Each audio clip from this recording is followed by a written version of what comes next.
Welcome to the Juice Box with Juice Springsteen, covering the week that was in professional wrestling.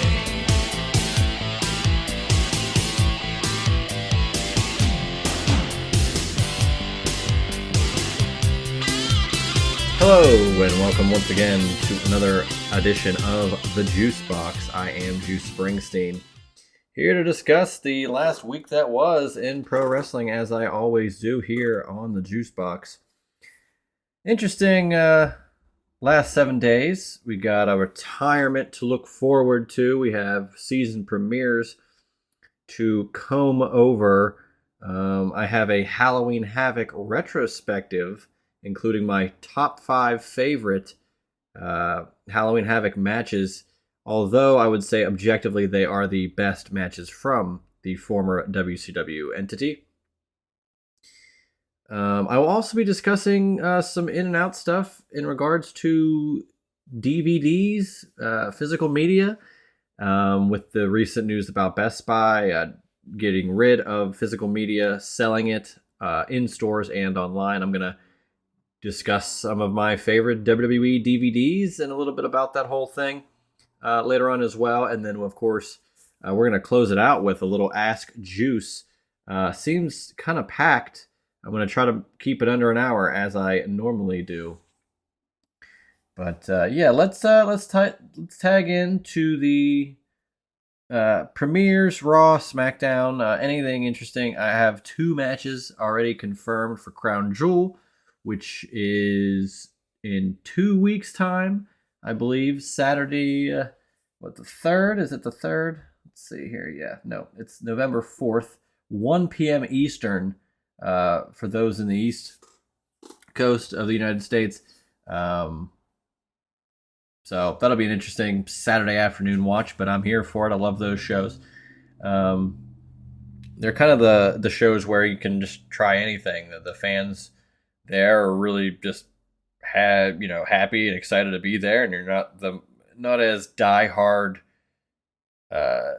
where they really want certain things or are really vocal about certain things about the product, because they're just kind of happy to see it. I think you can get away with trying new ways or nuance of a character, a heel turn, what have you, a title change maybe. So we'll get into all that as well. But let's just, we'll do Raw and some SmackDown. We'll get into a little Saudi action of what that is. And then we'll go, of course, into Dynamite. And then after that, we'll probably transition into more WCW stuff as well, because of some big news item that came down the pike on Dynamite. But let's go quickly. Let's start off with SmackDown. I thought, so they've been doing this,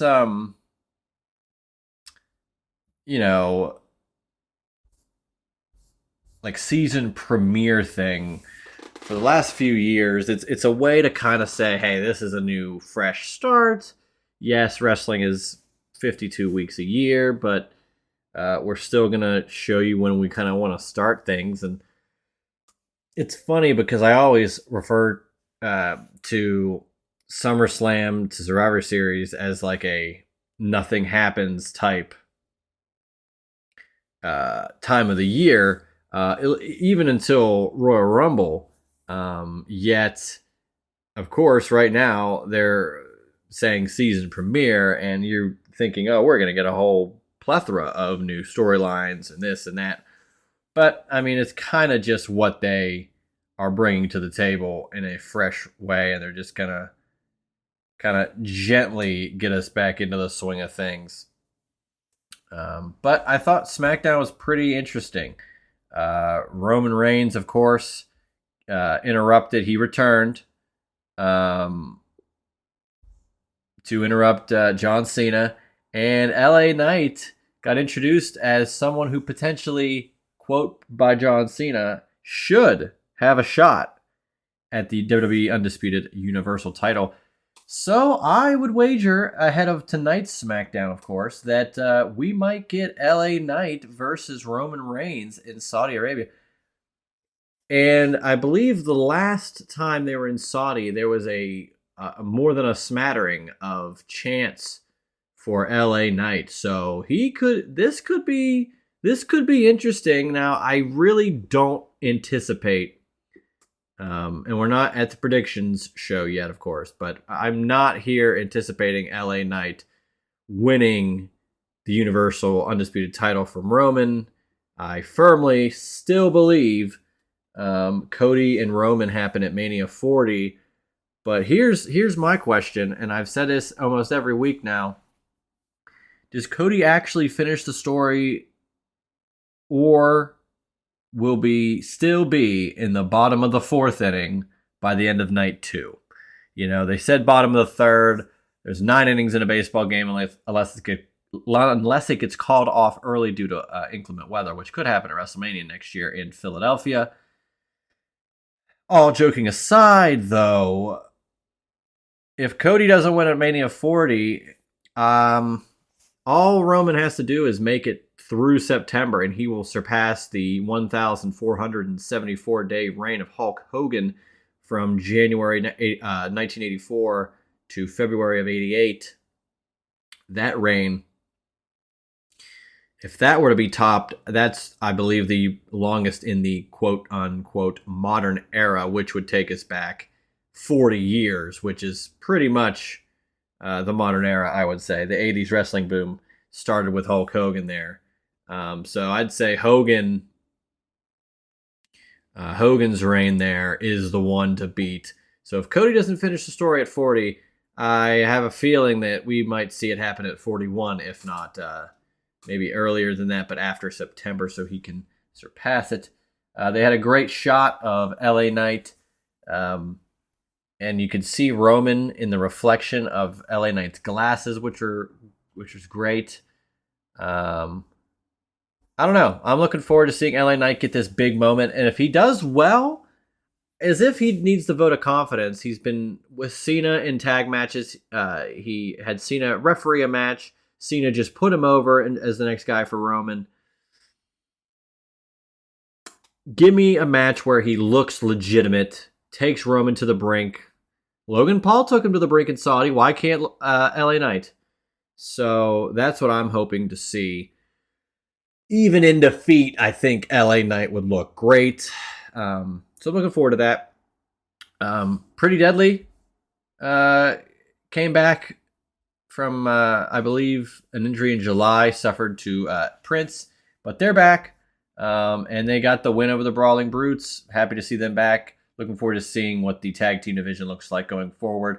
I'm really hoping that they dissolve the titles into 2 brands again, just because I like 2 sets. Even if 2 world titles make sense and 2 tag titles make sense.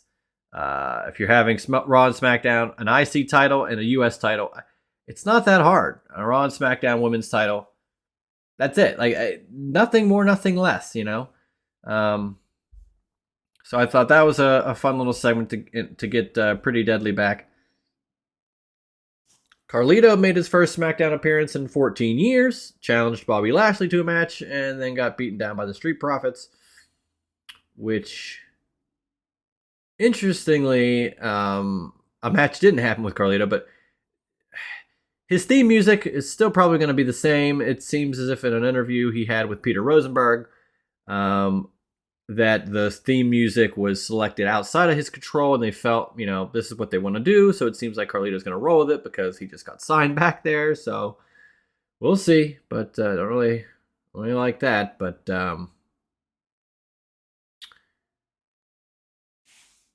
we also had Triple H having a big announcement, which, interestingly enough, was that Adam Pearce is now getting Raw general manager duties, and now former Impact and former NWA World Champion Nick Aldis is the SmackDown general manager. Very interesting. I remember his work vividly in TNA, and a great run as NWA champion, with Power becoming a huge deal on YouTube. I will mention this now. NWA getting the CW as a television partner. So hopefully to see that show Power taking place over on the CW, which would be cool for the National Wrestling Alliance as it is now under Billy Corgan. But so Nick Aldis, get back to this, as the new GM of SmackDown. I like authority figures if they're set as authority figures, not this floating guy who, do I care, do I not care? Does Adam Pearce have any authority? He's going to be on Raw. Nick Aldis is going to be on SmackDown. If Roman, if Roman gets pissed off at something on SmackDown, he has to answer to Aldis and vice versa. And things on Raw with Pearce and Rollins, like specific and specificity is nice for general managers to me. So I like having one on Raw and one on SmackDown. Just like I said, a set of tags, a set of world, a set of mid-card, and a set of women's titles for all the brands, both Raw and SmackDown, and now you have a GM for both. It makes sense. It's nice to have that maybe my OCD is kicking in, but it's nice to have this and this, separate but equal. So looking forward to seeing what he has in store. I also would not rule out Nick Aldis wrestling again at some point. I don't know who that would be against. To be fair, give me Nick Aldis versus Adam Pearce. I'm sure they could figure that out, and I would be fascinated to see that. So Triple H also noted, talking about Dom Mysterio. I always thought they were pumping in that noise. I never realized how loud it actually is when you're out here, which is fun that he's poking fun at the, rumors and reports that WWE puts in crowd noise to drown out Dom. Now, I'm assuming there are loud chants for Dom and boos for Dom. Also, not far from the truth, I'm sure, is that WWE has had a penchant to pipe in noise, so both could be true. Cody and Jay went against Grayson Waller and Austin Theory, two sides of the same coin. After the match, though, when, of course, retains the title, I say of course because, you all know what happened on Raw. Cody and Jay retain the titles, but then Roman Reigns comes out. He's walking down to the ring, and Cody, just leaving the ring with his partner Jey Uso in tow, comes face to face with Roman. Nick Aldis had to break it up, and it's clear. They had a stare down. It is so clear. Cody and Roman are not done yet. I think the Jay wrinkle is clearly it's all a part of it, but these little moving pieces back and forth, we're going to continue moving this story forward until potentially it gets finished in Philadelphia. If not, then maybe the following year in Minneapolis or London or wherever WrestleMania will be held in 2025. But it definitely seems that, it's suggested, it almost seems, that these two are destined to fight again. This is the biggest, I wouldn't even say failure, but biggest just came up short moment for Cody was at WrestleMania. It's a pretty big come up short moment. But he has, this is it. This is what he wants to do, is win this title off of Roman. We'll see if it happens in Philly. I'm really hoping that they can come up with a great end to this, finish the story thing with a bloodline thing, and ideally it would happen at Philly, but stranger things have happened. So we also got an announcement for Io Sky, Charlotte Flair, women's title tonight rather. And then as Charlotte leaves Nick Aldis' office, wow, Jade Cargill interrupts, having fans just like me, waiting and waiting. This is the match, Jade versus Charlotte, that I am more interested in seeing than any other potential match with Jade. Jade and Charlotte have very similar builds, incredibly athletically built, tall, pretty jacked, and just I think they will really mesh in ring. Now, again, I don't know how Jade's going to mesh without all the talent in WWE, but Charlotte is a comparable person in there. She's also a veteran. She's also a 14-time world champion. Charlotte's also potentially the greatest women's wrestler that has ever lived. So we'll see if Jade can really hang, but I really want to see the match. So cool to have that teased. Yeah,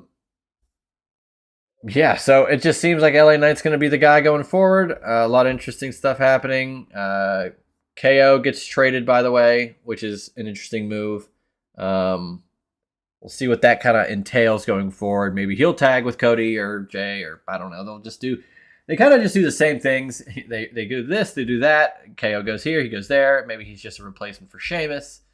Who really knows if anything's going to happen with those guys? KO being traded, but leads us to Raw, which Sami Zayn opened up Raw, kind of being like, hey, KO got traded, but this has been a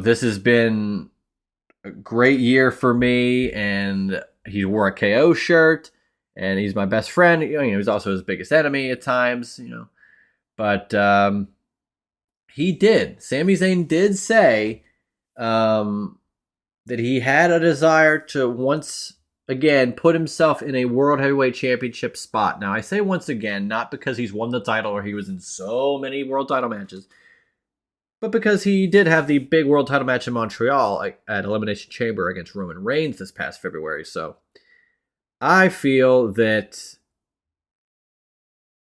Sami and KO, quite honestly, Sami, as long as, Roman doesn't hold the title, aka Seth, Drew, whoever, Gunther, you imagine that, or KO on SmackDown outside of Roman, being a guy that could contend for titles, And Sami Zayn being all alone on Raw is interesting because, well, I'll let you know in a little bit here. We had a great Falls Count Anywhere match. Ricochet, Shinsuke Nakamura.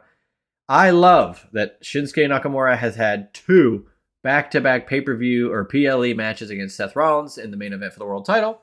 He lost both of them, and yet he still wins this match against Ricochet. Great Falls Count Anywhere match, an incredible shooting star press in the fans from Ricochet is a huge highlight. But yeah, Nakamura losing those huge matches at PLEs, yet still being a pretty formidable contender, as it were, on Raw, not losing any steam, not losing momentum, getting a win. I know wins and losses don't really matter maybe as much as they used to, or as much as they do in AEW or other places, but I think momentum matters. Momentum's real, even in a quote unquote fake sport. So Nakamura winning is nice for continuity and going forward. Go back to Sami Zayn saying, I'm a world title competitor. I could do this. Nakamura is still kind of there. Give me Shinsuke Nakamura and Sami Zayn at Crown Jewel. Give me it anywhere, because those two had Shinsuke's first match in NXT 2016, Dallas, NXT TakeOver. Myself and Justin LaBar were in attendance. One of the greatest nights of wrestling I've ever had the fortune to see live and in person. And I'll never forget that particular match, but those two running it back here in 2023 or even in 2024 would be great. So give me those two, whether it's for a title, not, or for a contendership. I think it would be fantastic to see what they could go and do, as those two seem to be climbing the rungs as it pertains to the world title. Speaking of, it looks as if Drew McIntyre, and it is confirmed, Drew McIntyre will face Seth freaking Rollins at Crown Jewel November 4th. Rollins also mentioned, are you handling your business on your own, or have you enlisted it in a little help? That's in reference to Rhea Ripley and Drew talking in the background of a Ricochet promo last week. Now, it could just mean, Drew wants a little help. Drew wants a little assistance. Drew's talking to someone who might have a little insight on Rollins based on Finn and Damian and Dom's interactions with Seth. So maybe get a little insight from Rhea. Or maybe Drew has a couple of ties to the Judgment Day, and I don't think he's going to join the group, but he might be using them. So we'll see how that goes. Drew did have a great rebuttal, though, saying you need to think about how you're going to reinvent yourself for the 53rd time when I beat you and take the title from you at Crown Jewel. That should be a great match. I'm really looking forward to Drew getting another world title opportunity. He had, of course, WrestleMania a couple of years ago, the COVID year. He was world champion. He had the huge match at Clash at the Castle with Roman that he was unsuccessful in, but he did get to sing with Tyson Fury, so all isn't lost. But yeah, I'm looking forward to this match between Drew and Seth. I think their styles don't clash. I think they probably mesh very well. Drew being a tall mammoth of a man. Seth being a little smaller than Drew, but very athletic, incredibly versatile in his moveset and agility around the ring.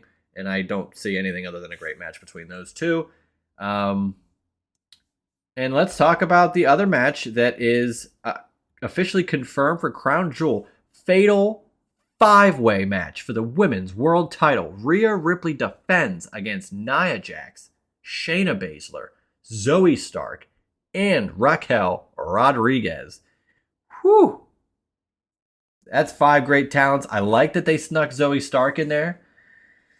And I say snuck because it seemed as if we were just getting the fatal 4-way between Jax, Rhea, Raquel, and Shayna. But the fact that Zoe got involved in it causing a DQ, and Zoe, I like that she's going away. Like, this is a real chance to move away from Trish, go on her own, and now she gets a shot. Fatal 5-way for the world title on the women's side. So looking forward to that.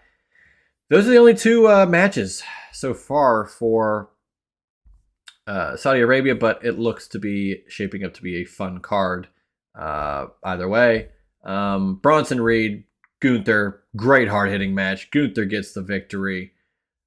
I mean, Gunther is the best champion in wrestling. He's the best wrestler in wrestling. Gunther's the man right now. Gunther, I would say if he's not hell, he could not be Intercontinental. He could still be Intercontinental champion by the time Royal Rumble was around. And I would consider him a very, very high favorite to win the Royal Rumble as of this moment. I'm still sticking with my final 4 of the Royal Rumble being Randy Orton, LA Knight, Grayson Waller, and Gunther. And Rev Theory, this is a sidebar because I mentioned Randy Orton. Rev Theory has been posting pictures and random tweets and Facebook things and saying Orton voices and alluding to these things. I don't know if the same song's going to come out. I don't know if the same I Hear Voices is going to be a part of the new song, if there is a new song. All I do know is that it really seems like they're going to have Orton come back sooner than later. And this is a cool little way to kind of do it without saying it, because it gets hype, it gets fan interest. Dare I say Survivor Series? We'll see.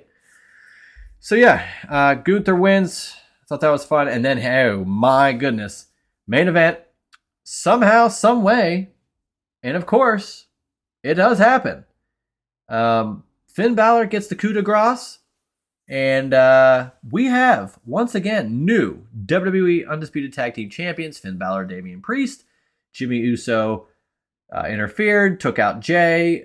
Priest threw Rhodes through the announce table. Sami Zayn tried to help out, but that was null and void. So the titles are changed. Interesting now that Jimmy Uso on SmackDown interfering on Raw now, and Sami Zayn's on Raw permanently, quote unquote, while KO's on SmackDown, but KO couldn't have helped. I don't know. All this can be convoluted at times. I am interested now that we have new tag champs just 9 days after winning the titles. What does that mean for the titles going forward? In regards to who's next, and like I said before, will we ever get a dissolving of the titles to have 2 titles? I don't know. We'll see. But yeah, fun Raw, fun SmackDown season premiere, interesting stuff.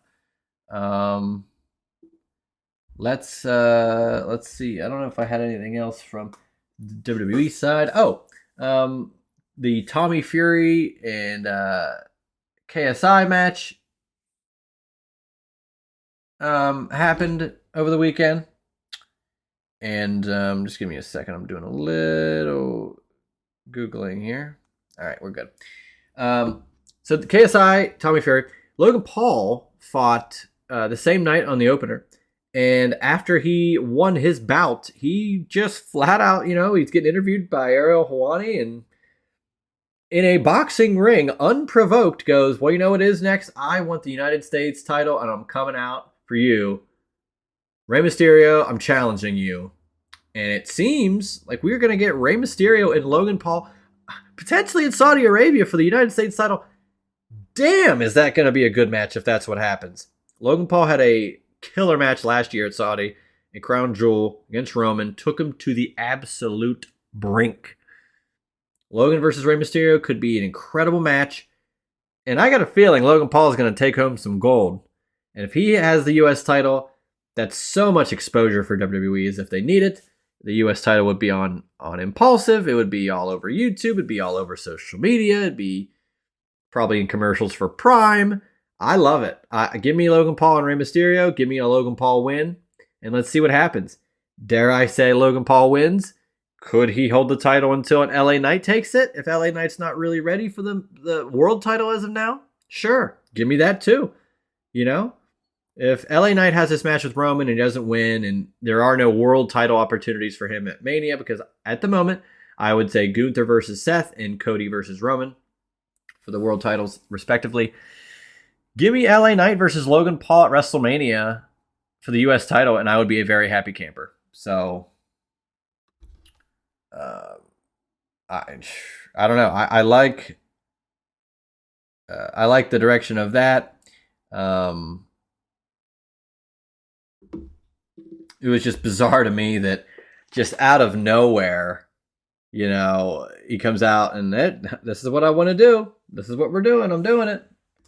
So yeah, I think it's fun seeing Logan Paul kind of put over WWE outside of WWE, and looking forward to seeing more from those two going forward. Let's get into the AEW of it all here in just a second. I want to check one more thing on the SmackDown side.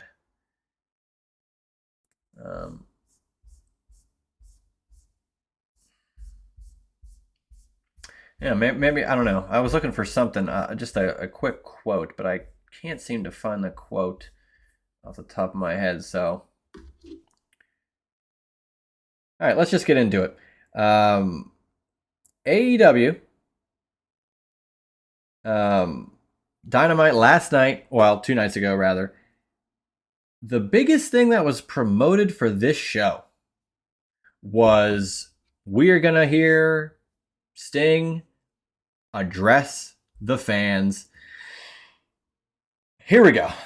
I am a lifelong Sting fan.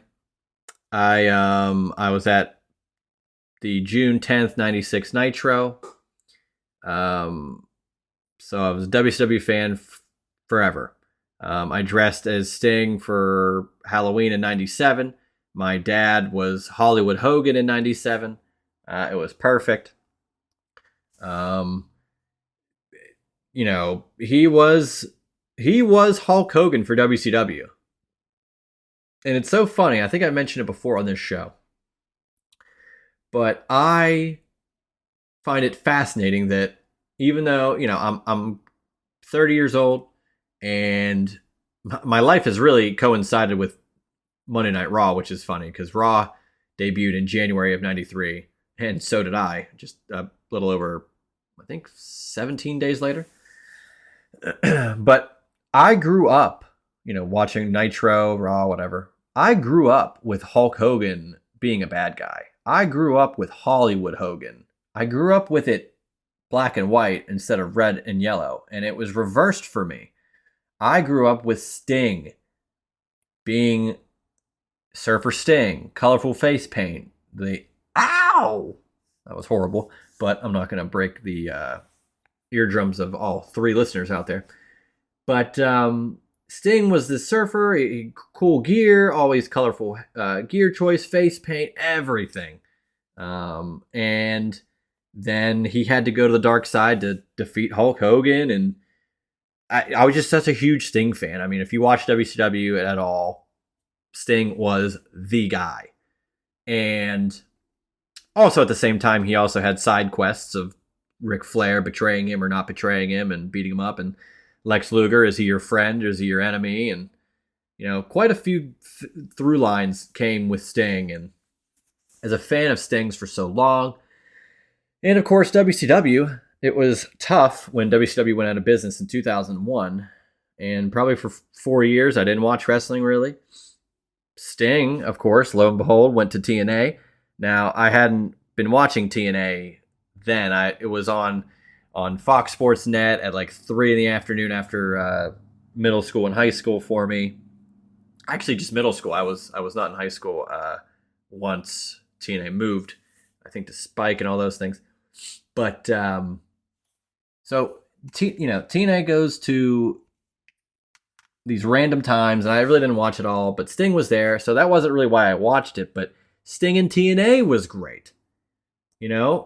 Wrestled Jeff Jarrett multiples amount of time. He always would win at Bound for Glory, it seemed. They did the Joker thing, and he always was, again, just anything but WWE, right? And I was just thrilled that he was there. He had to walk through that Jeff Hardy match. He's experienced damn near everything. Even the dying days of WCW, the Inferno match, or not the Inferno match, the Human Torch match with Vampiro, Great American Bash 2000. So all these things, and he finally, God, 2014, I remember where I was, and Sting comes out to save Dolph Ziggler and that team at Survivor Series, sets up him and Triple H. They have their Mania match, which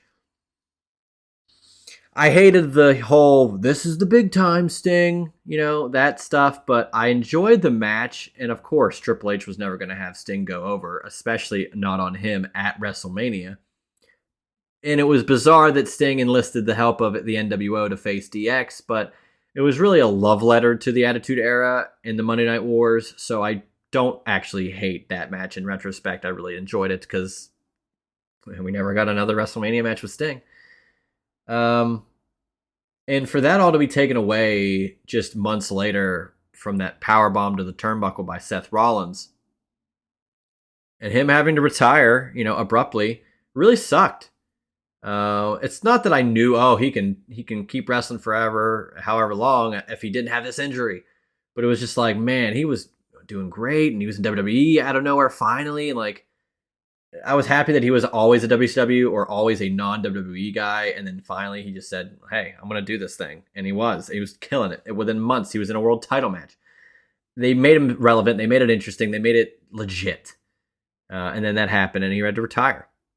So when Sting randomly shows up in AEW in 2020, out of nowhere, and then they start utilizing him, he wrestles Revolution 2021 in February of 2021. Looked great. He's 60 years old, doing dives off balconies, diving through tables, missing table bumps, and then doing it again, taking hard bumps, doing cinematic matches, putting over talent, great camaraderie with Darby Allin, like a perfect fit for Darby, a young upstart wrestler who no doubt looked at Sting growing up, kind of dresses like new Sting, black and white. Sting comes in, and he kind of, Darby Allin's kind of a dark, kind of in the shadows figure. Sting shows up. He's the mentor. It was perfect. I've always said AEW does the best things when they're obvious, and they pull the trigger on the obvious things. And sometimes those are the best things. So all these things happen, and Sting's done so well. And I'm so thrilled that I've also mentioned this. AEW does Legends better than any company I've ever seen. Everybody's utilized great. No one's Billy Gunn's a champion in AEW right now, and it's not taking away because he's the mentor of two younger talent that are reminiscent of the New Age Outlaws, but for 2023. Christian Cage is the TNT champion, excuse me, but he, formerly in TNA, longevity, but now he gets Edge. Adam Copeland comes in. They're probably going to have something together. It's obvious, but it's true and it works. So, leading up to this, I'm thinking, well, this is probably it. But will Sting announce he's retiring and end it abruptly again? Or will he announce he's going to do a tour of some sort? Who's he going to face? Well, we did get the answer. And although it's a tough pill to swallow, we have some time to think about our final tastes of this pill. He says that at Revolution 2024, because at Revolution 2021 was his first match in AEW, that the Revolution 2024 pay-per-view and his match there will be his final match ever. Not in AEW, ever. And he said a great nuance to the line he said for years. The only thing that's certain or for sure about Sting is that this retirement is for sure.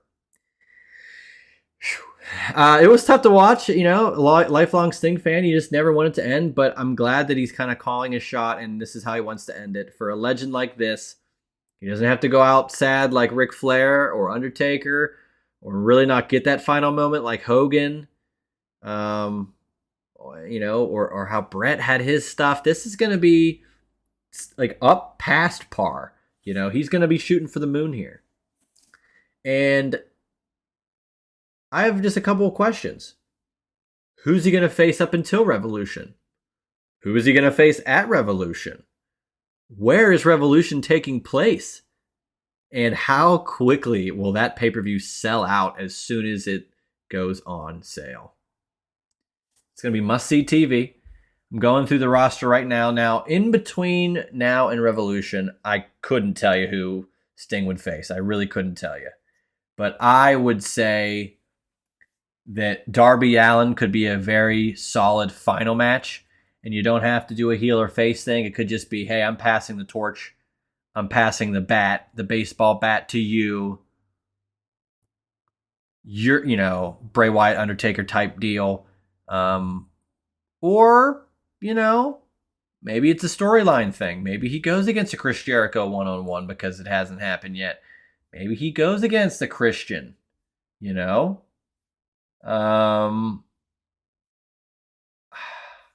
I'm going through the roster. I'm sure he'll wrestle Jeff Jarrett maybe one more time. There's some that are clearly not going to happen. Kenny Omega, Jon Moxley. I really doubt he's going to go and fight a crazy style match with those guys. Dare I say, though, and it doesn't have to be MJF being the champion, but wouldn't it be incredible if Sting gets this final opportunity, Revolution 2024, and he gets a AEW world title match and wins the match and rides off into the sunset and retires as champion?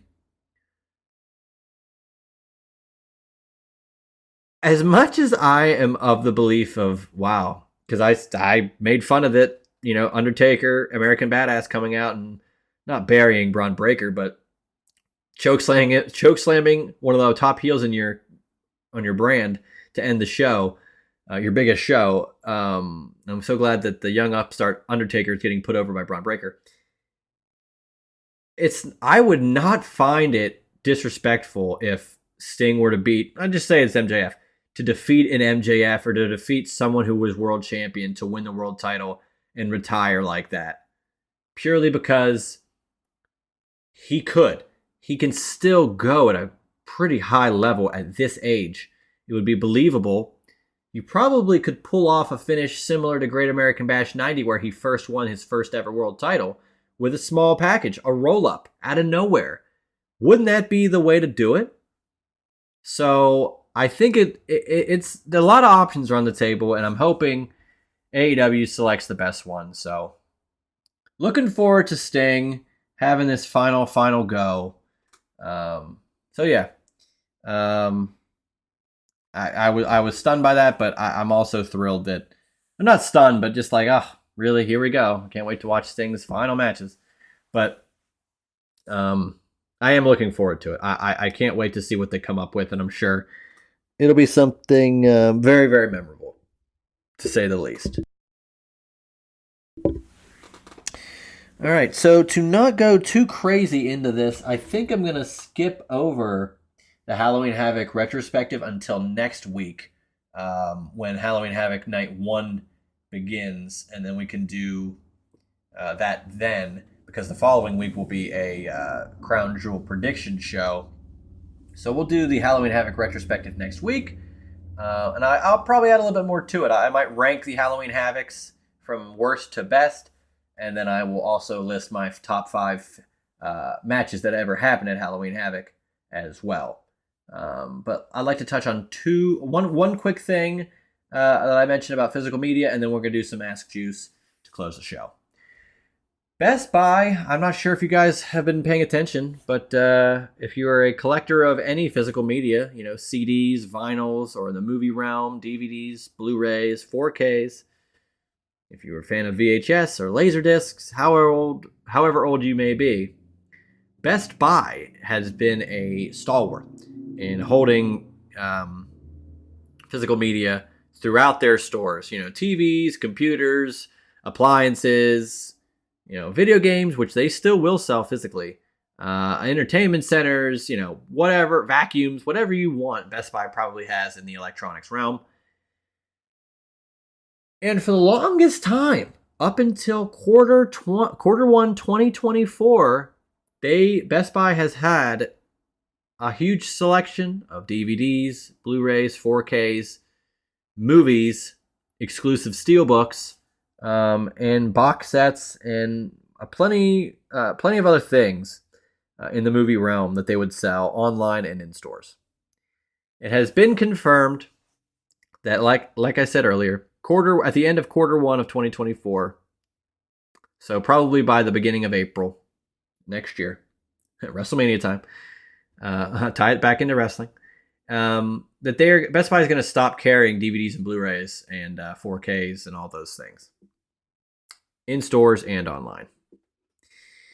Now look, I know I'm old. Physical media is washed up. Everything's streaming. The post office is obsolete.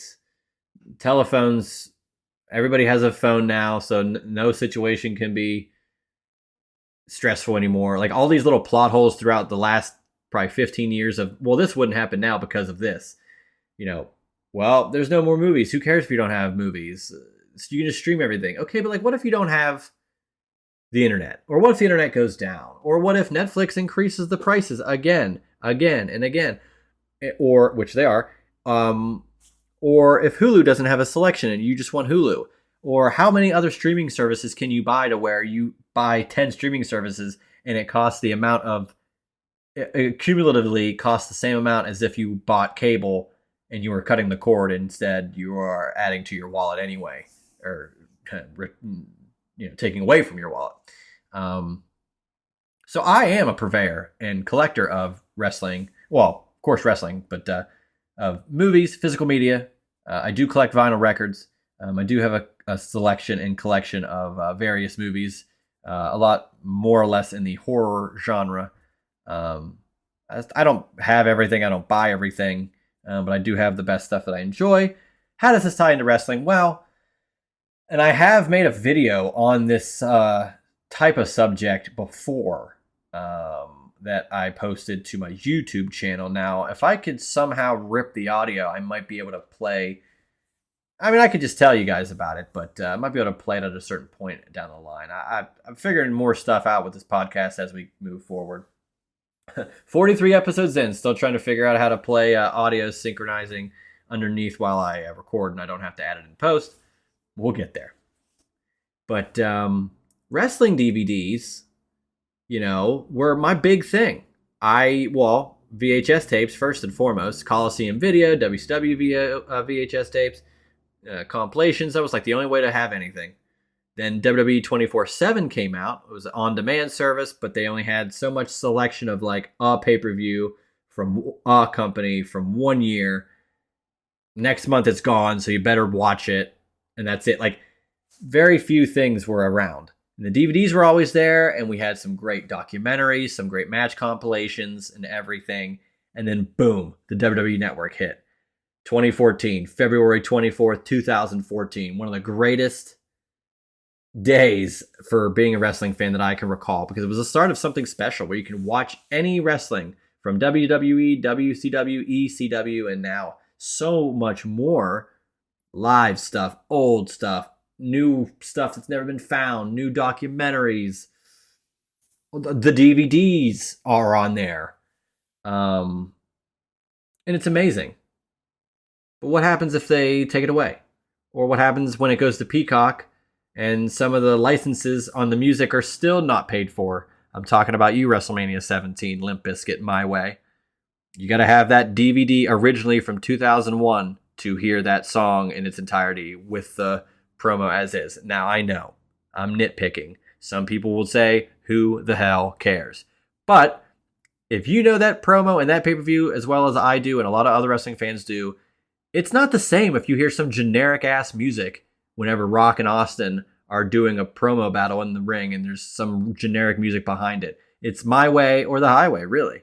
So the DVDs matter. Having all those licensing things and just owning the collection, owning that material regardless of how they present it to you and what you're willing to pay for continuously, matters here. So, and I know Best Buy hadn't been holding WWE DVDs for a while, but for a while they did, and there were some exclusives.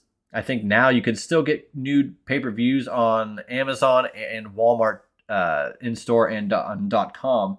But outside of that, there's really a small WWE DVD market. But the pay-per-views PLEs are still being produced. As a matter of fact, I have to go pick up Payback as it got released last week, I believe. As of right now, I have almost every pay-per-view that was released from 1999 to 2008. I think I have maybe 5 pay-per-views left to pick and choose from to complete that. I think I'm going to probably cap out 2015 or 2016. I have some. I'm not going to go full PLE from there, but I'm going to try to go back and get at least the WrestleManias in a collection of my wrestling DVDs, because those are the most important. But I would just like to go back and reflect on some of the best titles that WWE has ever released on DVD. The good days, the amazing times where all you had were these DVDs, but God, match upon match upon match with a great documentary that was an hour, 2 hours, 3 hours. Rise and Fall of ECW. So Rise and Fall of ECW, the Ultimate Ric Flair collection was an amazing match collection. Mick Foley's Greatest Hits and Misses, the Hardcore Edition, had a lot of great matches in it. The Eddie Guerrero Cheating Death, Stealing Life documentary was amazing. Then you had great comps, like Greatest Wrestling Stars of the 80s and of the 90s. Self-Destruction of the Ultimate Warrior. Road Warriors, the life and death of the most dominant tag team in wrestling history. Tombstone, the history of The Undertaker, which was great. That was the first time I'd ever seen Survivor Series 91, Taker versus Hogan. You just didn't have access to it. I could watch that at any time. I could watch it right after I record this. But it's something different about 2005. You've only heard about this. You never got to see it. And you got to see it. The best there is, best there was, best there ever will be Bret Hart doc. And a lot of matches are on that thing. The American Dream, Dusty Rhodes story was a great one. Roddy Piper had a great documentary. Man, Life and Times of Mr. Perfect. Ric Flair, The Definitive Collection. Edge, A Decade of Decadence. So many. And even recently, there's a DVD compilation. I'm gonna make sure. I'm gonna make sure I get the correct name of this. There's 3 in this series. Actually, no. There's 4 of these in a series here. Of unreleased content. Now, I think it's unreleased on anything. They've never released these matches. There's Getting Rowdy, which is the unreleased matches of Roddy Piper. There's Shawn Michaels, the Showstopper unreleased matches. Randy Savage unreleased matches. And then there is an entire 1986 to 1995 WWE unreleased, never before seen matches DVD. And I mean, this particular the 86 to 95. You've got Dingo Warrior before he was Ultimate Warrior. You've got because again, there wasn't TV every week. You got to see, Earthquake Evans before he was Earthquake. You got to see random matches that you never thought you would see. Let's see what else we got. We have a blindfold match that preceded the WrestleMania 7 match between Rick Martel and Jake Roberts. A Flair Hogan match, which we never saw at WrestleMania 8, but here it is, November 12th, 1991. Taker Bam Bam from 93. The Toxic Turtles, a random jobber tag team from 93. You get early Smoking Guns match with Kip Winchester and Bret Colt, and before they were, Billy and Bart Gunn. The Tasmaniac, before he was even in ECW, before he went to WWE's Taz. Ludwig Borga match. Like these are the DVDs that they have released recently. And I say recent, that's 6 years ago now. For that particular unreleased 86 to 95 DVD, 45 unseen matches. You'll never see those probably on Peacock or on a network. Therefore, I think it's imperative that, not that you need to support physical media, because, not everybody wants to own that stuff, and I get it. If you're a streaming guy or girl and that's what you want to do, stream away. But owning that material is so nice. You never know when it's not going to be there anymore. I own all 9 seasons of Seinfeld, and I will upgrade to the Blu-ray if they ever do it, or 4K if they ever do it. But I'll never get rid of those because again, it was on Hulu, then it went to Netflix. Netflix rose the prices. If I don't want to do that just for one show that I really love, even if it's for the convenience of no ads, I have that. I have 5 episodes a disc. Just pop it in and play. So it sucks that Best Buy is no longer carrying it, but Amazon, like I said, Walmart for WWE DVDs. But Barnes & Noble sells movies. A lot of boutique labels online. Diabolic DVD. Hamilton Books, I know, sells movies and stuff. So a lot of places will still be able to buy movies. It's just unfortunate that physical media in stores is fading away. And for Best Buy, online as well. So like I said, Halloween Havoc retrospective next week. Ask Juice. How about this? I've got I have 7 questions here for Ask Juice. I'm going to answer 3 here right now. And then I'll do 4 next week. In addition to the Halloween Havoc retrospective to get a little bit more content, because we're almost up to an hour here now. So, does Giant Eagle, ask Juice, does Giant Eagle have the regular best fried chicken outside of your chicken tenders, nuggets, fingers, etc.? I say they do have really good fried chicken. However, I am local to a fault at times, and I know Giant Eagle is local, but there's a place called I think it's Countryside Deli. There used to be a place called Town and Country Market near where I lived back in the day that had incredible fried chicken. A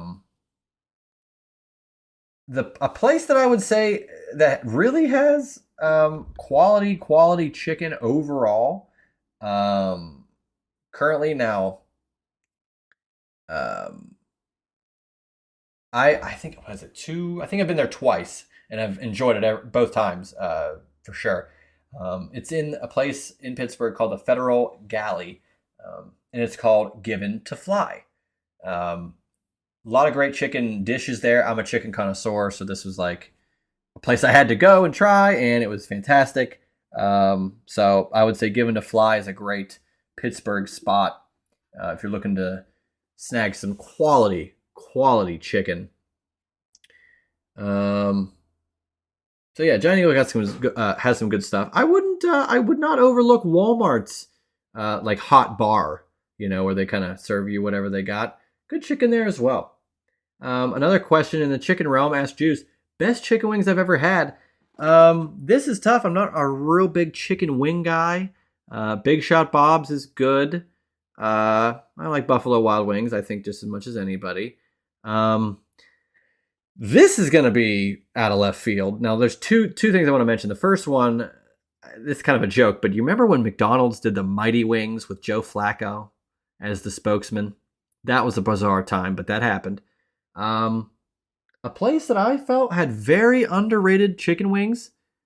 Call me crazy, call me old and crazy, but damn it, they were good. The chicken wings that were located in the buffet section at Ponderosa Steakhouse. Ponderosa Steakhouse, I'm pretty sure, is out of business. If they're still around, they're not around me. But you could, get a dinner there, whatever, but there's always a buffet option, and the buffet had everything, but the chicken wings that they would put in there were unreal. And even as a little kid, I was more of a chicken finger guy, I'd go to the chicken wings, and I would just mow down like 15, 20 chicken wings. So that might be my favorite chicken wing of all time. And call me nuts, but hey, good chicken wing's a good chicken wing. Is it more beneficial, ask Juice, is it more beneficial for the Judgment Day if we get a team up with or a match against the Bloodline at Survivor Series? I would say it's more beneficial to go against the Bloodline. However, I don't think that's going to happen.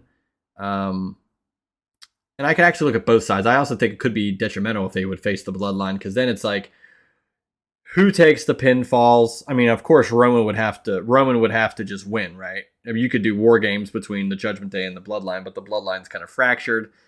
Would it be Roman, Solo, Jimmy, Paul? It's tough. But you could do a 3-on-3, I guess. If you had Sammy, if you did the war games, you could do Judgment Day. You could do a 4-on-4 match with JD McDonough maybe in there, and I think that'd be a fun match. But I think it's more beneficial for the Judgment Day to not have any interaction. I don't want the comparisons of the two. I like that one's on Raw, one's on SmackDown. Bloodline held court for a long time, and now Judgment Day, seemingly every beginning and every ending of Raw, the Judgment Day are on. So I think they're doing great doing what they're doing. And then last but not least, ask Juice, would you rather have System of a Down tour all the time without making any new music, or would you rather them put out new music consistently but never tour?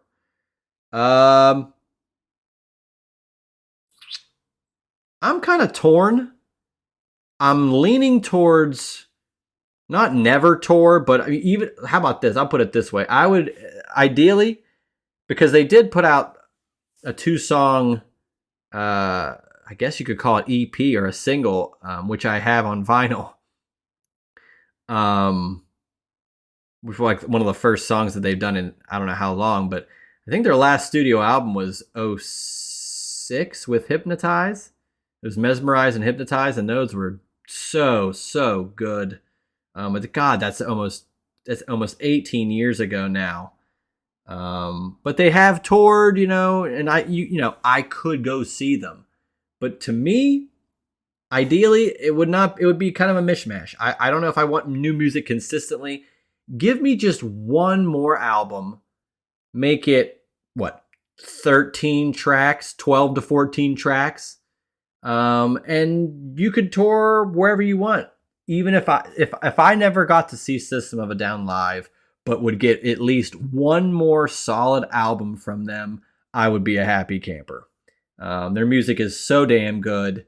I would say it blurs the lines between music and politics, but it's in the music, so I guess it's blended together. But whether you stand on one side, the other side, or in the middle, I think you can really enjoy the music the System of a Down puts out, and it's damn good. Chop Suey, so many classic songs, Toxicity, BYOB, Lost in Hollywood. I mean, I could go on and on.